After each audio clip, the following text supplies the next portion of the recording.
A Big Tech, como o Moacir já colocou alguns exemplos, é uma empresa já bem estabelecida desse setor de tecnologia.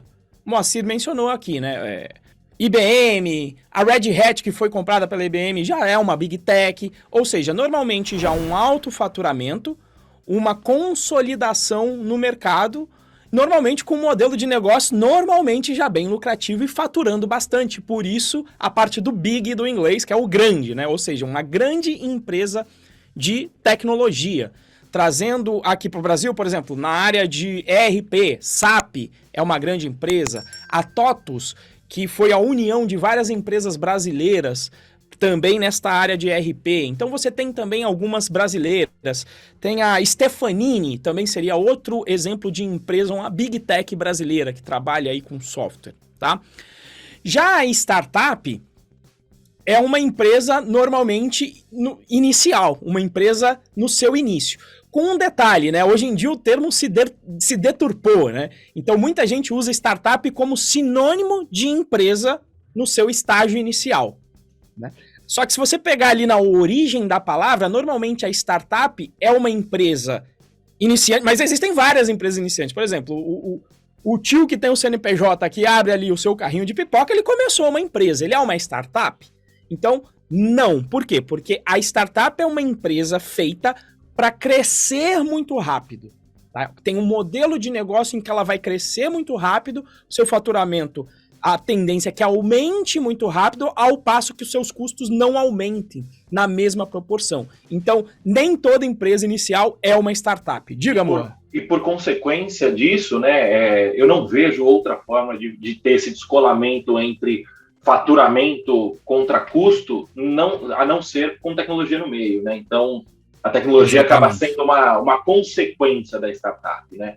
Exatamente. Por isso que normalmente as startups, né, por mais que às vezes tenhamos empresas de outros ramos que se chamem de startup, o software vai estar ali no meio. Tem que estar no meio do negócio, porque é o software que dá o que a gente chama desse ganho de escala, né? Você consegue atender muitos clientes sem aumentar a sua base de custos, tá?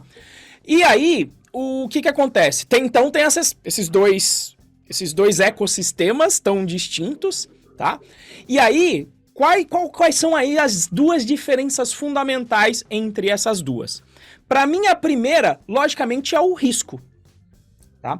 Quando você vai fazer uma análise de startup, e às vezes até serve para empresas em geral, as startups têm uma taxa de sobrevivência de 1%, sendo bem bonzinho. E essa taxa de sobrevivência não é nem que ela explodiu e virou um Facebook. Se você pegar as empresas que explodem e viram uma big tech em nível, pelo menos em um país ou mundial, você vai falar de 0,01%. São realmente muito poucas. Então, qual que é a questão aqui? A primeira questão de se trabalhar e de ser um desenvolvedor em uma startup é que você vai correr um grande risco. Porque a tendência é que essa startup morra. Se você apostar lá de 1 para 1 que a startup vai morrer, você vai fazer grana, porque 99 delas vão morrer. Tá? E aí o que acontece? Normalmente, quando você vai trabalhar nessa startup, por ela ser uma empresa inicial, ela não vai conseguir te pagar um salário de mercado, que normalmente uma Big Tech vai te pagar um salário de mercado. O que é um salário de mercado? Um salário que está ali dentro de uma média que o mercado paga. Mas então, como é que a startup vai contratar um programador? Normalmente oferecendo um pedaço da empresa como ação. Então você vai ter um pedaço da empresa que vem já com as suas responsabilidades, tá? Mas você está fazendo, na prática, uma aposta. Se somente 1% das empresas, das startups, realmente estouram e viram grandes empresas, você está fazendo a aposta de 1 para 99. Que se você acertar, pode ser que você arrume a vida do ponto de vista financeiro, mas é um risco grande que você vai estar correndo, tá? Já quando você vai para uma Big Tech, você tem uma empresa já consolidada, que já normalmente tem uma carteira de clientes grande, que já tem um faturamento, relevante, que a saúde financeira já é muito boa e que já tem um plano de carreira para você lá dentro. Então é um ambiente em que o risco de você ficar desempregado de uma hora para outra, ele é muito pequeno, e não se esqueça também do risco, que é você vai estar ganhando um salário de mercado. Então, quando você faz a opção de ir para startup, você tá pagando ali um risco que a gente chama, inclusive, de custo de oportunidade. Quando eu avalio se vale a pena trabalhar numa startup ou não, eu calculo o que se chama de custo de oportunidade, que é o seguinte: eu poderia ganhar 20 mil reais se eu for trabalhar em uma Big Tech ou no mercado em geral de programação. Se eu aceito ganhar 10 mil reais para trabalhar em uma startup, é como se você estivesse pagando 10 mil reais apostando naquela ideia da startup ir para frente, da startup dar certo. Tá? Então, para mim, essa é a questão crucial da diferença de você trabalhar em uma Big Tech e em uma startup. Mas aí, eu te falei que tem duas diferenças muito gritantes. E a próxima diferença, para mim, é a sua autonomia dentro de cada uma dessas empresas. Porque, afinal de contas, se só tivesse mais risco ficar na startup, você ia falar, putz, mas eu tenho muito risco, eu vou sempre preferir trabalhar em uma Big Tech. E pode não ser esse o caso, porque tem esse segundo fator, que é o fator autonomia. Dentro de uma startup, por ser uma empresa pequena, você normalmente vai ter mais autonomia para tomada de decisão. Por quê? Porque não existe uma hierarquia muito grande. Muitas vezes você é amigo do presidente. Você está ali com 5 pessoas, você conhece a empresa inteira.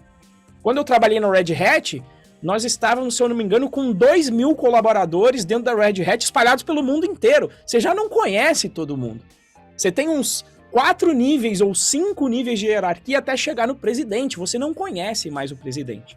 Então, o teu espaço de tomada de decisão dentro de uma startup, e inclusive a importância das ações e dessas tomadas de decisão que você vai ter dentro de uma startup, elas são muito mais relevantes do que elas vão ser dentro de uma big companhia.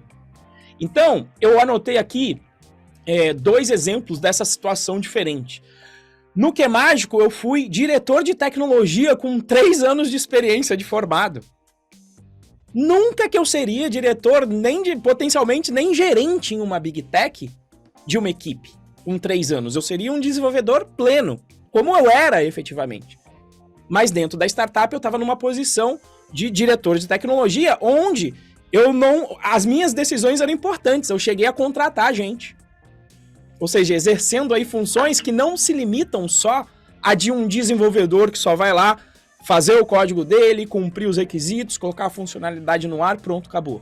Não, tinha ali a gestão de pessoas, contratação, discutir a estratégia com os demais executivos da empresa, né? Só que, naquela época, a empresa tinha, como eu falei, 5, 7 pessoas.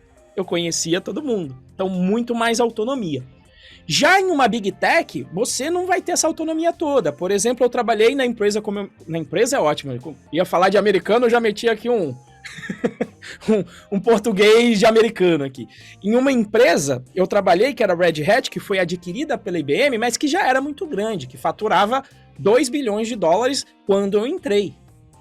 Eu entrei como engenheiro de qualidade sênior, num time de segurança de um produto da Red Hat, dos vários que ela tinha. Então, dentro desse cenário, a minha autonomia era pouca. E meu plano de carreira, ele é mais moroso.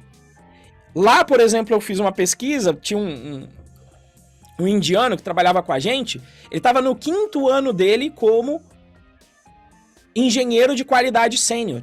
E só depois desse 5º ano que ele conseguiu assumir um cargo de gerente de equipe, de líder de equipe. Então, o crescimento também em uma Big Tech, ele é mais moroso. Você não vai correr risco, mas você, digamos, acaba pagando o preço de não correr risco para um crescimento mais, digamos aí, orgânico, tá? Não tão rápido como você poderia ter a chance em uma startup.